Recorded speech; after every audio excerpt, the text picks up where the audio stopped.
¿Qué tal amigos? ¿Cómo están? Bienvenidos a Reunidos. Soy Elga Arreategui y les agradezco que estén nuevamente acompañándome en este espacio. Hoy me visita una escritora que no le importa decir que su universo temático es femenino. Y no solamente eso, sino que ella está muy involucrada en eso que llaman cosas de mujeres. Así es que hay mucho que contar al respecto, según nuestra visitante.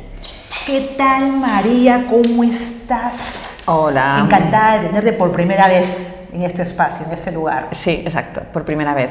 Nada, muchas gracias a ti por invitarme. Estoy encantada de estar aquí. Yo también, de descubrir a una nueva autora. Claro, aquí todos nos conocemos de vista, a lo mejor. Sí, correcto. Hemos escuchado algo, pero ya una cosa diferente es pues tratar así cara a cara, ¿no? Face to face, ¿no? Sí. A ver, empecemos. Tengo entendido que desde muy niña tuviste la necesidad de expresarte a través de la escritura e incluso te sentías, dices en tu biografía, que te sentías importante cuando lo hacías. Sí. ¿Cómo descubriste tu vocación? A ver, era una necesidad de sacar cosas que yo no entendía, que me pasaban, de emociones que yo no podía canalizar de otra manera, porque a lo mejor no sabía cómo enfrentarme a la tristeza, la canalizaba a través de la ira y descubrí que escribiendo sacaba muchas cosas, ¿no? Entonces, que después de escribir yo me sentía muy bien. Liberada. Sí, exacto. Y entonces lo convertí en algo claro, yo me imagino que como todo el mundo al principio, cuando eres niño, cuando eres adolescente, escribes para canalizar, para desahogarte, para tal. Y hay gente que continúa y hay gente que simplemente se queda ahí en una etapa. Sí. Yo continué porque, bueno, pues porque descubrí que para mí escribir es mi esencia. Eso es lo que me resulta bastante extraño, porque cuando te llegó la hora de escoger una carrera, desechaste la escritura. ¿Tuviste miedo a fracasar? ¿Fue duro renunciar a tu sueño? A ver, es el miedo al fracaso, el miedo a descubrir que no era lo suficientemente buena, claro, y decir, soy una mierda de escritora, se me hunde todo. Entonces prefería la incertidumbre, el decir, a lo mejor hubiera sido una buena escritora, ¿no? ¿Qué habría pasado? Entonces era como contarme un cuento a mí misma de que a lo mejor hubiera sido muy buena, pero como no lo he intentado, pues nunca lo sabré. Hasta que decidí que... Y también he visto que en tu afán de hallar algo creativo, a qué dedicarte, pusiste tu mirada en primer lugar en la actuación. Sí. Sí. Y en segunda instancia probaste con la fotografía. También.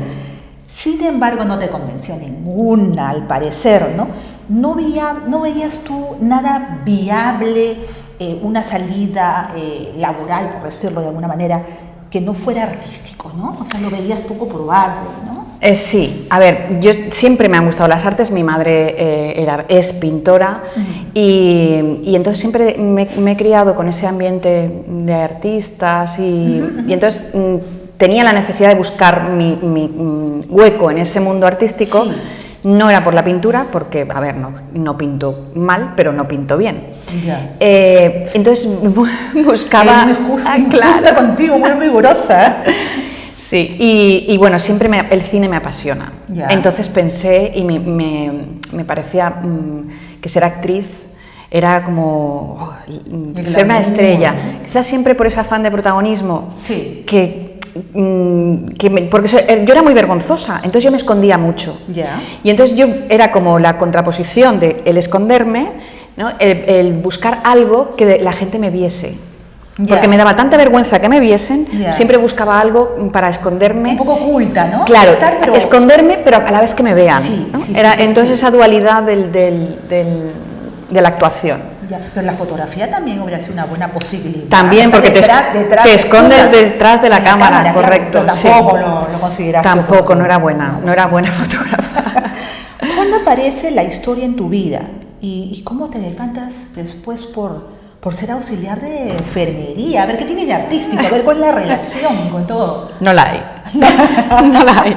No, ahí es un poco el buscarte la vida, hay que trabajar, claro. Y al final la vida pues te va dando tumbos. Trabajé en cosas muy dispares para poder pagar la manutención y demás. Y terminé pues encontrando un camino inesperado, pero que me gustó. No me esperaba acabar en la rama sanitaria porque era de las cosas que yo más odiaba. Y sin embargo encontré un camino que me gustó mucho, que es el mundo de la discapacidad intelectual. Ya. Y entonces por ahí sí que enfoqué, y quizás no es la parte artística, pero sí la parte de los cuidados, que tiene algo de arte, ¿sabes? De la relación social, de la comunicación, sí, ¿no? Sí, exacto, sí. Es bonito ponerle ese componente. Es muy bonito. ¿no? Ese componente es muy, muy interesante. Sí. Eso ocurría con tus estudios y trabajo, pero la escritura no desaparecía, María, de tu mente, y le dedicabas tiempo. Sí. En esas circunstancias publicas tu primera novela, El mundo que nos queda, en 2012, pero no quedaste muy satisfecha. ¿Qué pasó? Ay, el mundo editorial, sí. Es un mundo muy depredador. Sí. A ver, yo, claro, no tenía ningún contacto con el mundo de la escritura, no conocía absolutamente a nadie de este mundo, y es un mundo muy complicado. Y entonces yo llegué a esa editorial por una amiga de una amiga, me dijo, ahí hay una editorial que yo conozco, pim, pam, pues voy allí que voy. Y bueno, pues resultó ser un poco decepcionante porque luego con el tiempo descubrí que se habían aprovechado, que lo que hicieron era sacar el dinero, no hubo una corrección del texto, simplemente lo publicó sin leerlo. Quiero decir que era un texto que estaba para corregir y que no se corrigió. Actuó como una simple imprenta. Efectivamente. Efectivamente. Pero yo pensé que te habías decepcionado por la novela en sí, por la historia, pero ahora que tú lo aclaras, fue por la cuestión editorial. Sí, propiamente dicho, claro, ¿no? Claro. Muchos te conocíamos por dedicarte, tengo entendido, a los relatos, ¿no? Prueba de ello son la cantidad de colaboraciones que has realizado para una serie de publicaciones. Sin embargo, has aclarado o has afirmado rotunda que lo tuyo es escribir novelas. Sí.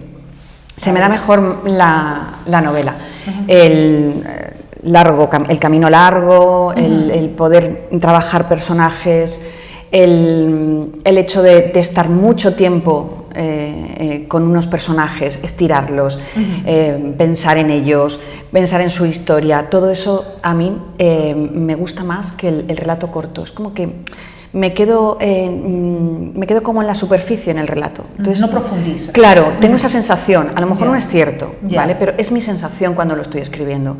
Como que se queda algo ahí que yo no he podido desarrollar y me queda como un gusanillo ahí. Sí.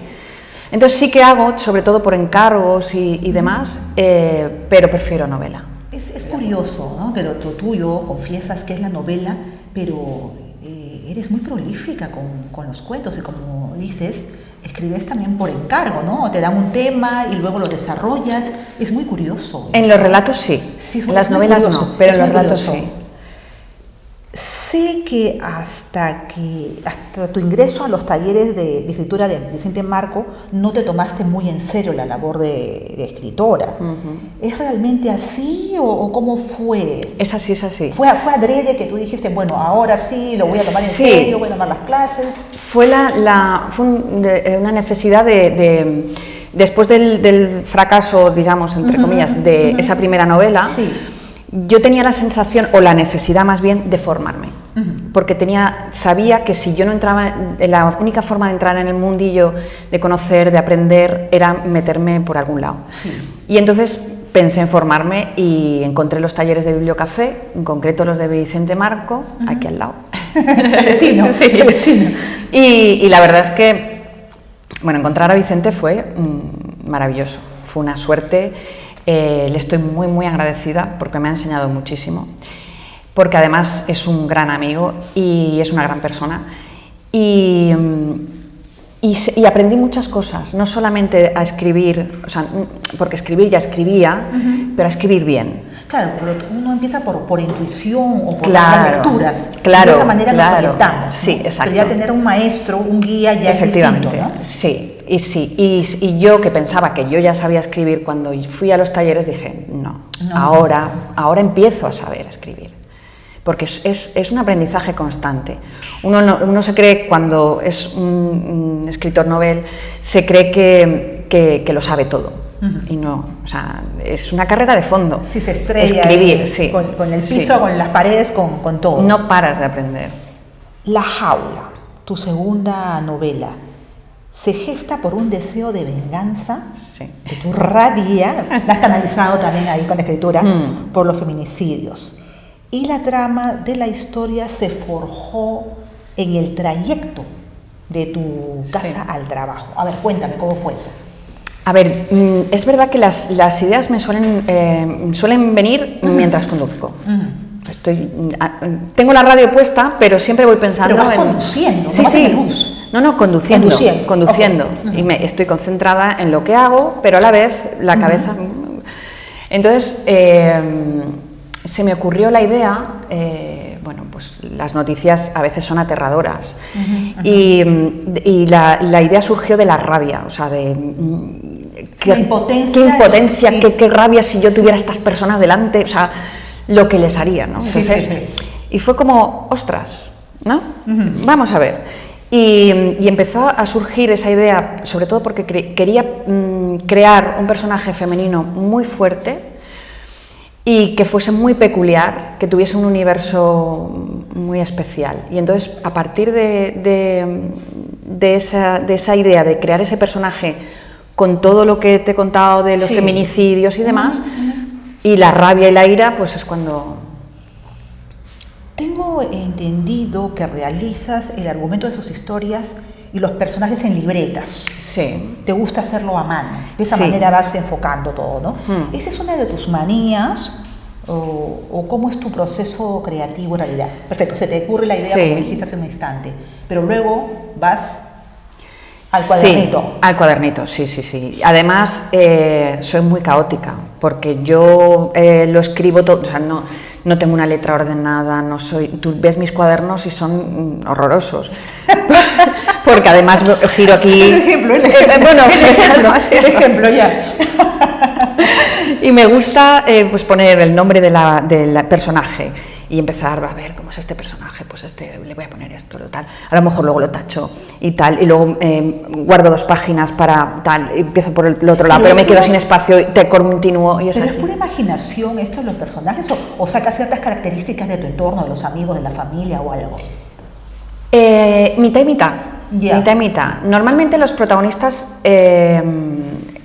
suelen ser imaginación, pero siempre hay... alguna referencia, sí, ¿no? Claro, alguna manía, alguna característica de esto, de lo otro que he visto, que me inspira o qué tal.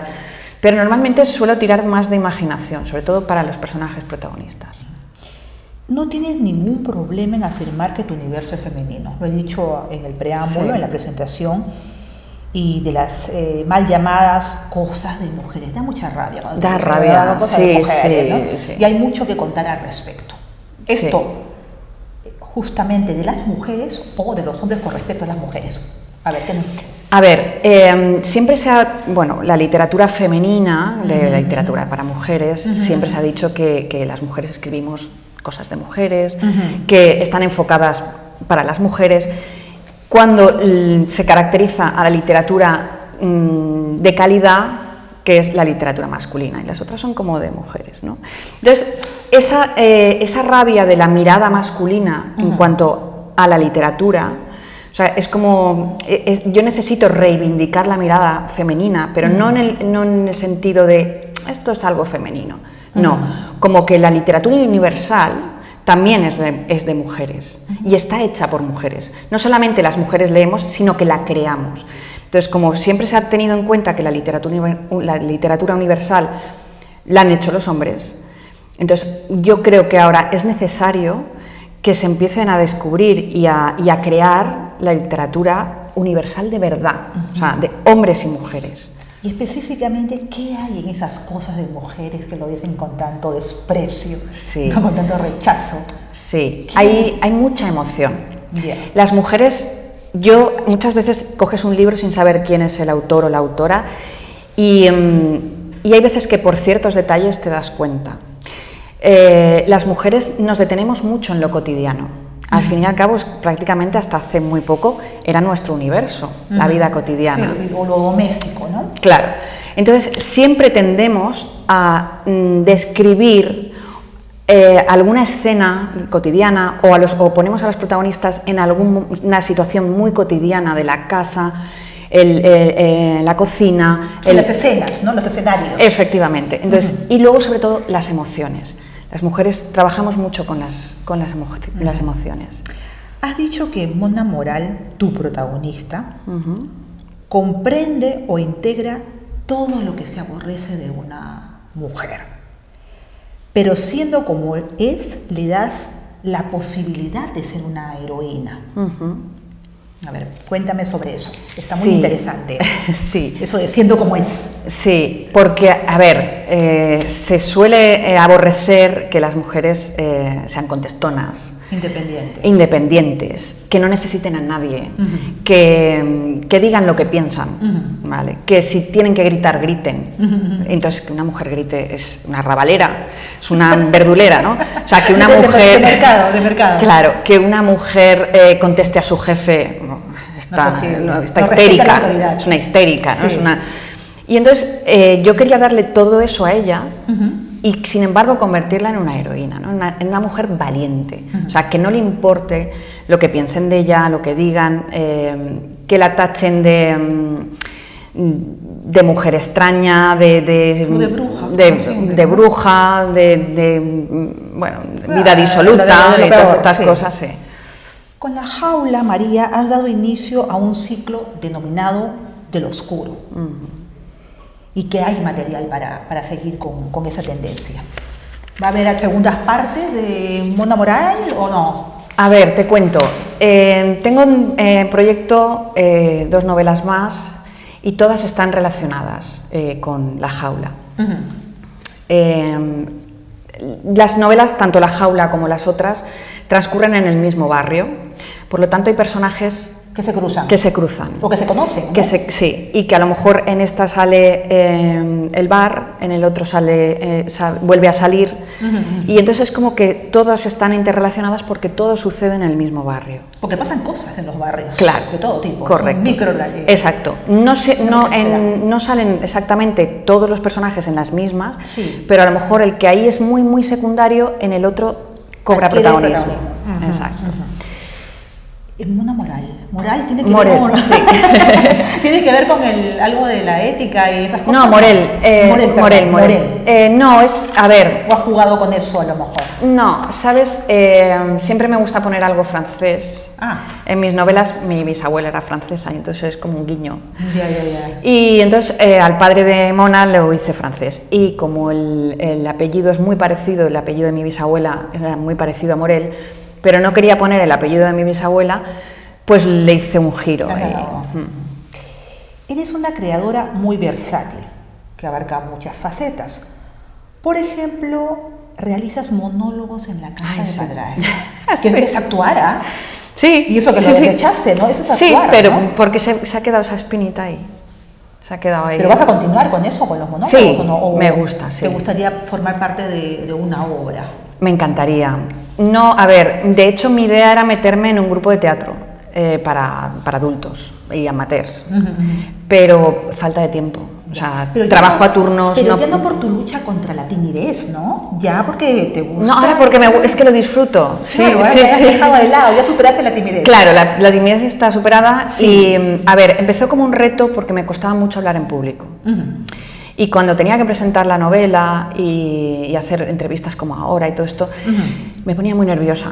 Entonces yo dije, tengo que superar esto y qué mejor que terapia de choque. De frente te lanzan al escenario a ver. Claro, entonces dije, empecé leyendo en un escenario y luego dije, improviso. y la improvisación descubrí que me gustó mucho. Es muy difícil, hay que tener una agilidad mental tremenda y memoria. A ver, vas un poco preparada porque tienes un tema más o menos en la cabeza y a ver, son muy cortitos. Yo no soy capaz de hacerlo durante 1 hora, pero 5 o 10 minutos, no, 10 minutos demasiado, 5 minutos... Ya está, ya desarrollaste la idea. Sí, porque además es en la casa de Patrais, los micros son muy cortitos porque son mucha gente, entonces tienes que hacerlo muy ágil, muy rápido. Entonces ahí me defiendo. Pero, más largo ya no lo sé, no lo he intentado. Muchos componentes porque es pisar escenario, el público, la forma en que lo dices, la voz, y tratar de actuar eso, un poco picantito o a lo mejor algo de graciosa, ¿no? Sí. Eres valiente. Eres valiente. Sí, valiente, sí. Y sobre tu postura ante la vida me han impresionado 2 aspectos de lo que has contado, uno de los muchos que has contado en la entrevista. Y dices que me gusta resignificar la expresión haciendo del insulto una bandera. A ver, explícame, ¿qué es eso del insulto? Pues, a ver, esto es como, bueno, no hace mucho teníamos el ejemplo de la canción de Eurovisión, cuando te decían zorra, y no, claro, lo coges, pero es lo mismo que cuando nos llaman histéricas, ¿no? O sea, pues verduleras, pues bueno, pues sí, pues qué mal, pues sí, lo soy. Pero a mí me choca lo de zorra, la verdad que me dijeron zorra. Yo me acuerdo que había una chica, una escritora, que saludaba a sus seguidoras, a sus fans, hola perras, ¿cómo están? Yo la borré.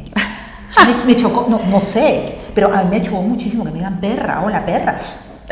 No sé tú, pero la verdad que a mí me chocó. A ver, es una manera de decir, bueno, pues esto es como muchos colectivos, ¿no? Cuando los insultan, dices, no me vas a insultar tú, ¿por qué me lo voy a decir yo? Entonces, esto ya no es un insulto.